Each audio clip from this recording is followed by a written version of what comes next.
You know those moments when a joke lands so hard the whole room gasps before it erupts? Bernie Mac lived for that gasp. Yet behind every roar he triggered, a quieter sound followed him home. A thudding heartbeat that reminded him someone somewhere was listening for the wrong punchline. According to fellow firebrand Katt Williams, Bernie was convinced two industry titans, Sean record executive legend Clive Davis, could end a life faster than they could end a career. Having him say the phone's taking my picture. And then the next thing you know, I was dead. Bernie's private conversations, half joking, half reverent, painted a place where platinum hits share a hallway with hidden cameras, sealed NDAs, and threats so casual they felt like secondhand smoke. But how does a South Side kid who turned brutal honesty into network television gold wind up whispering about poisoned liquor and secret rituals? Tonight, we trace the breadcrumbs Bernie left between laugh tracks. Breadcrumbs that might explain why a simple bout of pneumonia stole him from us at 49. Stay till the curtain drops, because in Hollywood, the lights never go out. They just flicker long enough for the bodies to be dragged off stage. The South Side of Chicago in the late 80s was a crash course in survival. Wrong look, wrong corner, you disappear. Comedy clubs doubled as confession booths. You could bleed on stage so long as you made people laugh while you did it. That's where Bernard McCulloch sharpened the blade that would become Bernie Mac, cutting his teeth on jokes that refused to tiptoe. Word spread fast.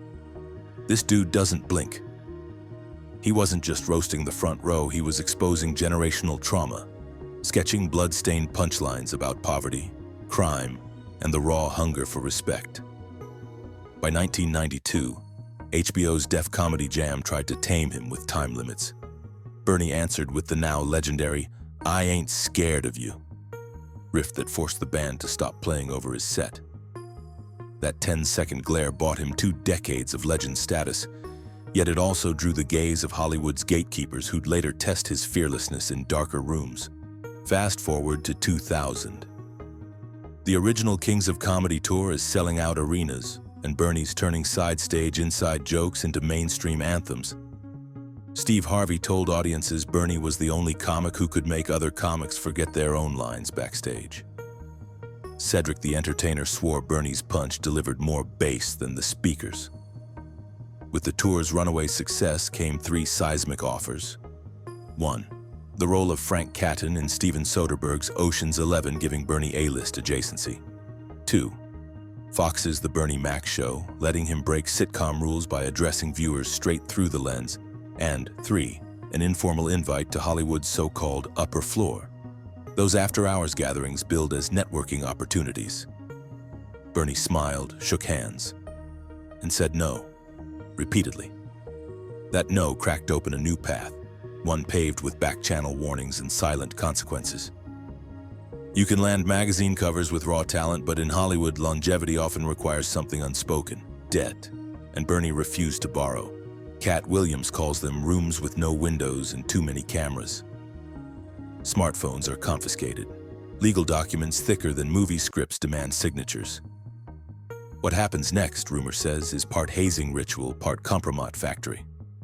One story claims a Grammy-winning R&B star was instructed to entertain the room in ways that would shred a reputation if the footage leaked. Another alleges a young actress woke up with a non-disclosure contract taped to her wrist like a hospital bracelet. Bernie got the invite more than once. He joked to a friend, "If I need a camera on me, I'll bring the audience."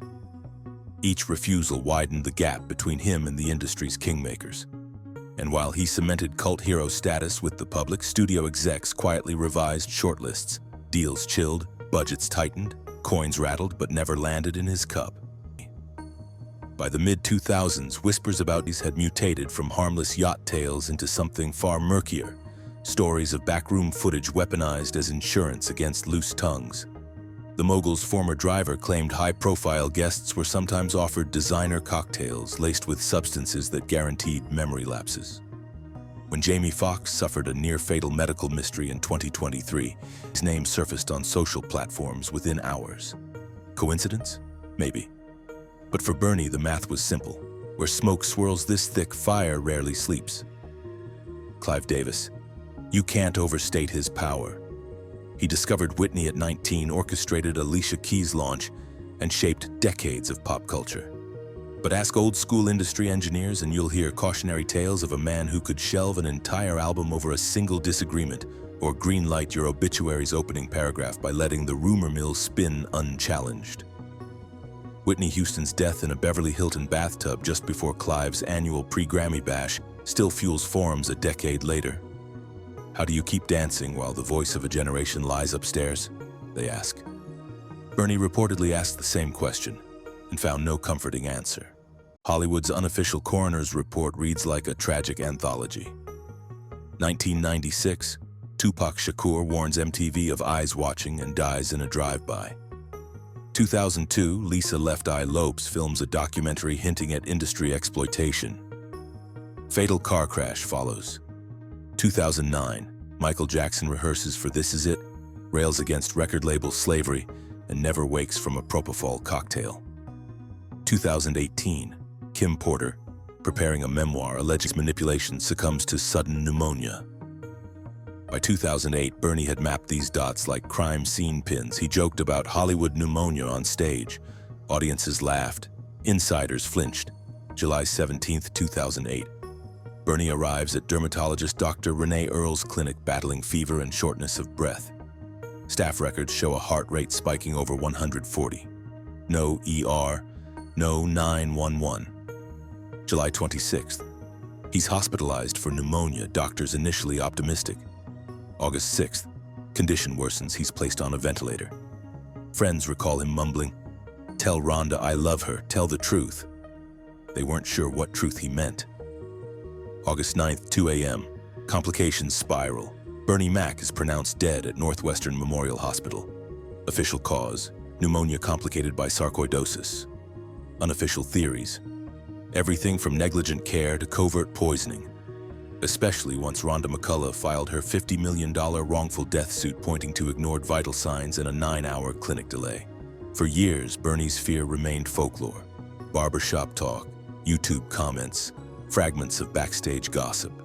Then Katt Williams' mid-viral resurgence in 2024 went full throttle in interviews. Bernie knew. He saw what happens if you won't dance for the devils. Katt, already infamous for exposing Illuminati auditions and calling out comedians trading morality for mainstream deals, revived Bernie's legend and tied it directly to its ongoing federal nightmare. Suddenly, old clips of Bernie joking about pre-written wills and industry hits in disguise gained millions of new views. Google searches for Hollywood pneumonia code word spiked. Late-night hosts joked nervously, then pivoted topics faster than you could say advertiser sponsors. When Homeland Security agents raided his Los Angeles mansion in late 2024, they seized 96 electronic devices, phones, tablets, external drives, reportedly holding hundreds of hours of party footage.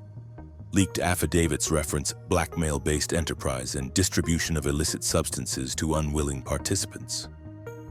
The public heard these phrases and thought of Bill Cosby. Bernie's friends heard them and thought, he tried to warn us.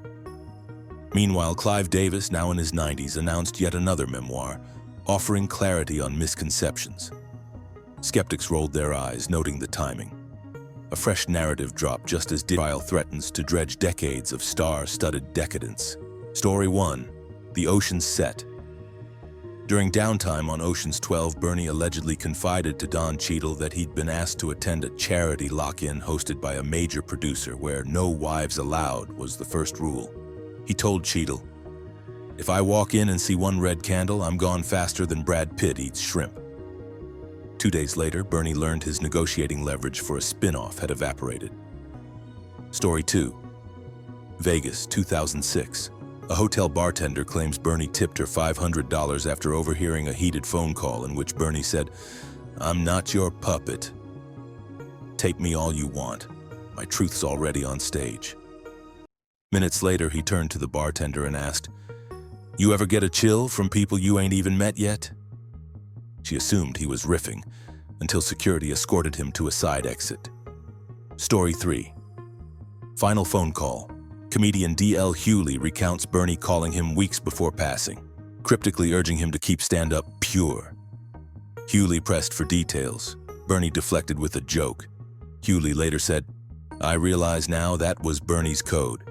He'd pour poison in a punchline, let you sip it later when nobody was laughing." Bernie Mac left behind a wife who still fights for answers, a daughter who guards his memory like a bank vault, and a legion of comics chasing his unapologetic style. Yet the industry he loved continues spinning the same carousel. Glitzy premieres, hush-hush settlements, and sudden illnesses that hit just as someone's about to publish that tell-all. So where does that leave us, the audience? We crave the spectacle. We stream the scandal. Then we scroll away, letting hashtags replace hard answers. Bernie's loss didn't derail Hollywood. It barely slowed the ride.